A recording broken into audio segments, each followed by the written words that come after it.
This is the Ohio AgNet from the Voice You Know at the News You Trust studio, sponsored by BASF and Zidua, the most trusted name in herbicides, providing Ohio soybean and corn acres with up to 2 weeks more residual activity and broad-spectrum weed control. I'm Ty Higgins. Join us on Monday as we get an update from Ohio Corn and Wheat about the great work being done to represent Ohio's grain farmers at the state and national levels, and tune into the Ohio AgNet on Wednesday during midday for the April edition of the Field Leader Roadshow. Powered by Soy Biodiesel, Dusty travels to Lorain County to visit with Eric and Adele Flynn of Gordon Farms and Flynn Livestock. The Ohio Field Leader is a project of the Ohio Soybean Council and Soybean Checkoff. Are tornadoes on the rise in Ohio? Early soybean planting brings early season considerations, and we'll check the forecast in today's news feed, brought to you by Tempty, now factory direct in Sydney. From trailer sales to parts and trailer service, the Tempty team is ready to keep you moving. Stop in today or call 326-206-2062. Early soybean planting can pay off, but Ohio farmers are being reminded that it also comes with added risk. Research from Beck's Practical Farm Research shows soybeans planted from mid-April through mid-May often produce the highest yields because the plants gain 3 to 5 additional nodes and capture more sunlight early in the season. Ohio State researchers say one of the biggest concerns with very early planting is freeze damage. In southern Ohio, warmer soil temps can speed emergence, leaving young plants more vulnerable to late cold snaps.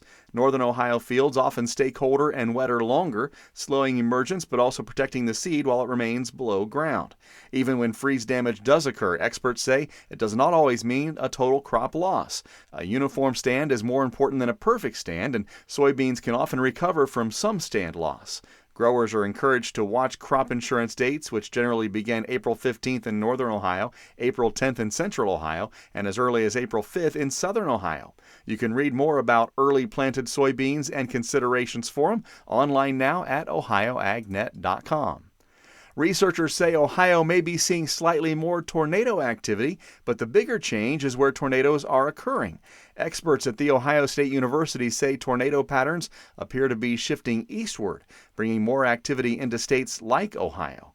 While the nation as a whole has not seen a dramatic increase, Ohioans may notice more warnings and severe weather alerts than in years past.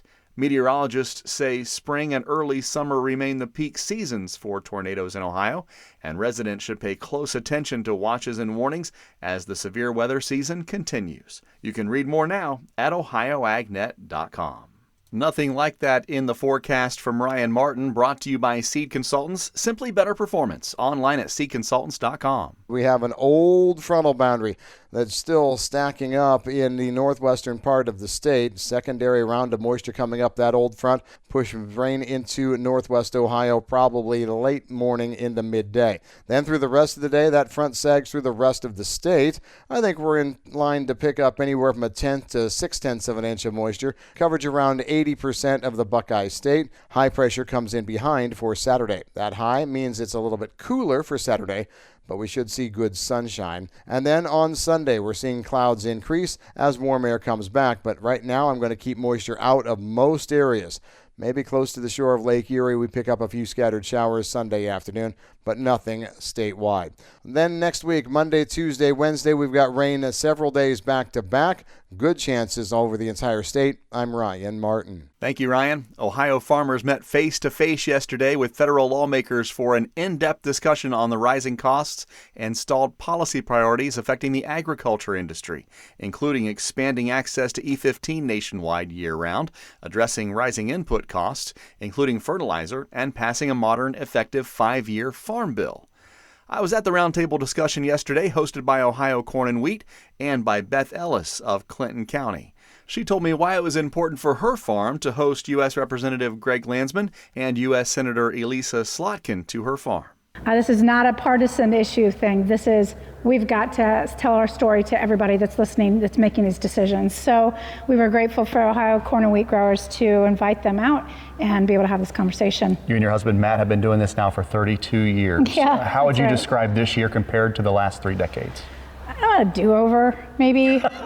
Yeah. I don't know, just the last few years have been requiring a lot of diligence as business owners, more so than I have in probably the last 30 years, and a lot of stress. I mean, there's so many things out of our control, and our leadership needs to understand that it's having an impact on some people. And there may be some that just the timing could be off, and it could end their farm. We're good, we're working hard.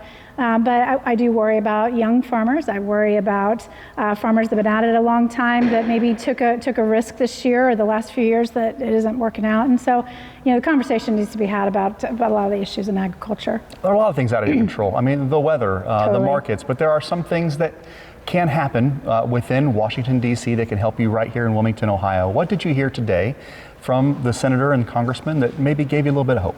They not only were they receptive and they were understanding. So, placating and saying, yeah, sure, we'll work on that, patting you on the head is never good. That's not what I heard today. I heard in-depth understanding of the issues and what needs to happen. The E15 has got to get done. There's things that have to be happening, and that's very encouraging for me because platitudes. You tend to think of that when you talk to leadership, but this was genuine understanding and genuine agreement. So that was encouraging. Congressman Greg Landsman was part of the roundtable. He represents District 1 there in Southwest Ohio. He noticed a lot of planters rolling across that part of the state, but also noticed how many farmers showed up to have this very important discussion. Yeah, what we do in Washington impacts their lives, and so it's important for us to show up, but then you got to go make as much noise as possible because that's how you break through, and we got to break through on E15, we got to break through on the tariff piece and providing relief for our farmers, getting prices down, getting the trade deals done where they are at the top of the list, and obviously getting the Farm Bill done. It just has to get done. Coming up next on the Ohio AgNet, Joel Panorwood checks in with the Livestock Conservancy in today's featured audio after this. Whether you're in the fields or on the farm, creating a safer work environment has never been easier. BWC's safety consulting services are included with your policy premiums and offer training and education for everyone in your farming operation. It's always the right time to make safety a priority. Visit bwc.ohio.gov or call 1-800-644-6292. The Ohio Bureau of Workers' Compensation, here to help you work safely. Hey farmers, planting season is almost here, and Ohio AgNet wants to bring lunch to your farm. Our Feeding Farmers contest is going statewide, and we'll soon be picking farms across Ohio to receive a visit from the Ohio AgNet and free lunch for your farm family and crew. If you'd like us to stop by, get signed up today. Just visit ohioagnet.com/feedingfarmers to enter. Feeding Farmers is brought to you by Ag Revolution, Paradise Energy Solutions, and the Ohio AgNet, the voice you know with the news you trust. Welcome back to the Ohio AgNet. I'm Ty Higgins. The 2026 Conservation Priority List has been introduced by the Livestock Conservancy. To find out more, here's Joel Panorwood. It's so good to be talking livestock of all kinds to Ohio AgNet and Ohio's Country Journal viewership, and joining us right here who knows quite a bit about that, Allison Martin, Program Director with the Livestock Conservancy. They recently put out their annual conservation priority list, but before we get to that, Allison, we thank you for being here with us, and tell us a little bit about the unique work that the Livestock Conservancy does, and I think a lot of good folks in Ohio are very interested in the work that you guys are doing behind the scenes. Well, thanks so much, Joel, for having us today on the Ohio AgNet. Really thrilled to be here. The Livestock Conservancy was founded almost 50 years ago. We're just about coming up on our 50th anniversary. And with our purpose really is to preserve the biodiversity of farm animals. So our modern agriculture focuses on a small number of breeds and genetics within our farm animals. Holstein is a great example, highly productive milk cows, but very narrow genetic base for founding our next 250 years of agriculture. And so the Livestock Conservancy works with breeders, breed associations, small farmers, et cetera, all across the country to conserve those older breeds so that we keep those genetics around for who knows what we'll be needing in the future to feed families across America. Used to work for a dairy genetics company myself, and I remember, there was a great push at one point. Wow, we have a really narrow piece of sort of the genetic pool. We really need to expand what is coming in with regard to haplotypes and more, and that's its own science. But here we're talking kind of a bigger picture, what breeds, what specific pieces of the livestock puzzle need to be focused on. And you all recently released your annual conservation priority list. Tell us about that, and what are some of the summaries there?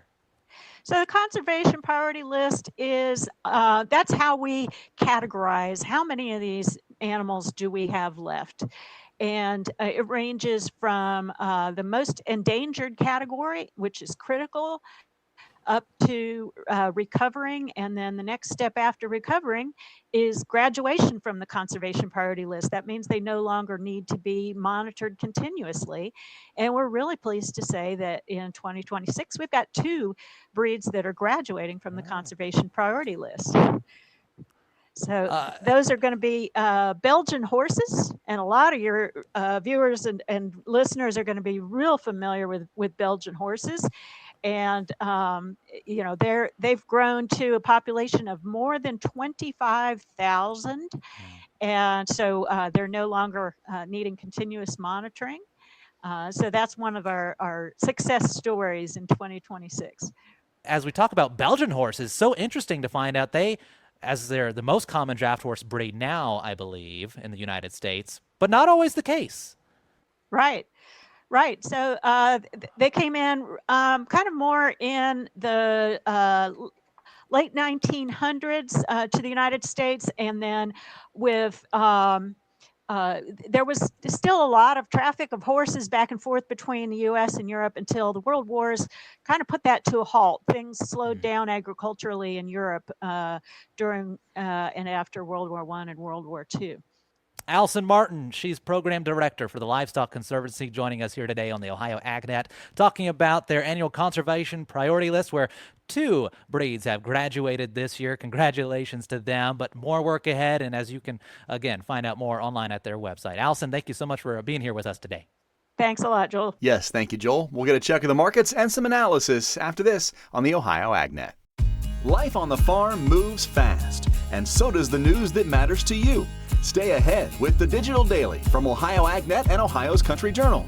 Each morning, get the top ag headlines, market trends, weather updates, and the stories shaping Ohio agriculture, all delivered right to your inbox. It's free, it's easy, and it keeps you informed before the day gets going. Sign up now at ohioagnet.com for the Digital Daily and get yours first thing in the morning.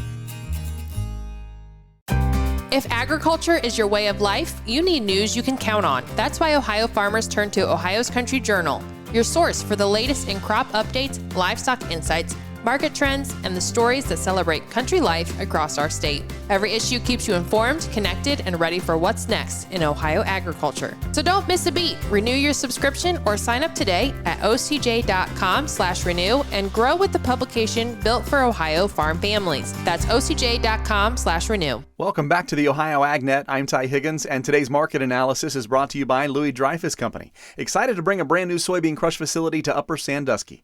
Learn more about marketing your soybeans with LDC at 574-566-2113. Here's Ryan Martin. More WASDE information from yesterday. Soybean stocks at 350 million bushels. Annual farm gate price was bumped by 10 cents to $10.30.